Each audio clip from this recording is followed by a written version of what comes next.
Breaking news on the economy. The August job numbers were released just minutes ago. Let's bring in CNBC's Brian Sullivan. Brian, a lot attached to these numbers. What's it looking like? All right, so yeah, there's a lot inside here, and don't be fooled. It's one of those things where the headline number might, I think, be a little bit misleading. Here's your headline: 173,000 net jobs created last month.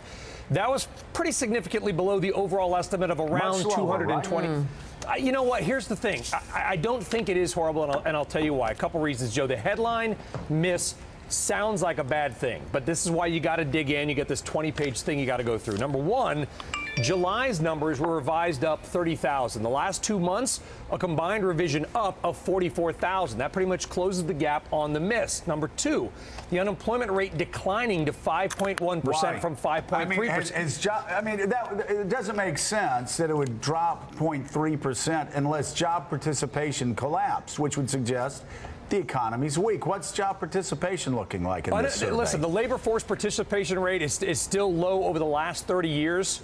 However, if you go back 50 years, we're about in the trend where we were 50 years ago. Here's the thing. We still created 173,000 jobs. The average this year has been the creation of 220,000 jobs per month. So you can get in these month-to-month swings all the time. That's why I like to look, Joe, at monthly trends rather than just a monthly headline. Here are a couple of other things.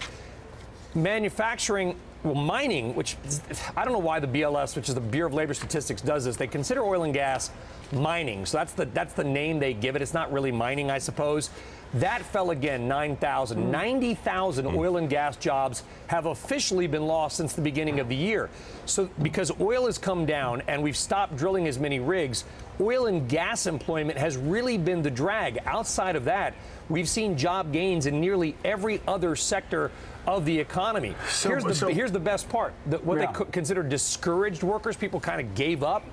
That has fallen 151,000 year over year. More people are saying, maybe there is, Joe, a job for me. A headline miss, but I don't think a terrible number. The Fed, we'll see what they do in 2 weeks. Well, yeah, I was going to say, what's this all mean for the Fed? Does this suggest you've got a 5.1 unemployment rate, the lowest in 7 years?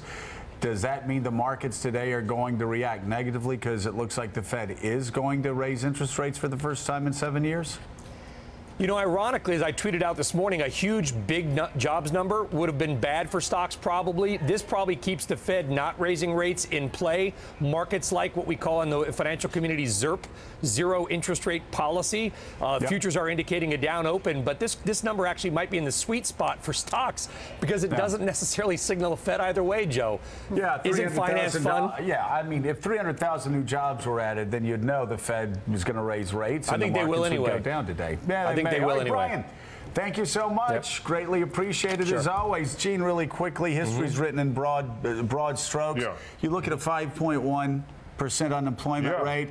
Historians are going to look at everything Barack Obama's done, and the big picture is going to be that unemployment fell significantly over his 8 years. Way down. What was the last growth number? Something like 3.7%, closing in on 4%. Right. I think people are going to look back and say the economy got a lot better. Yep. Yeah.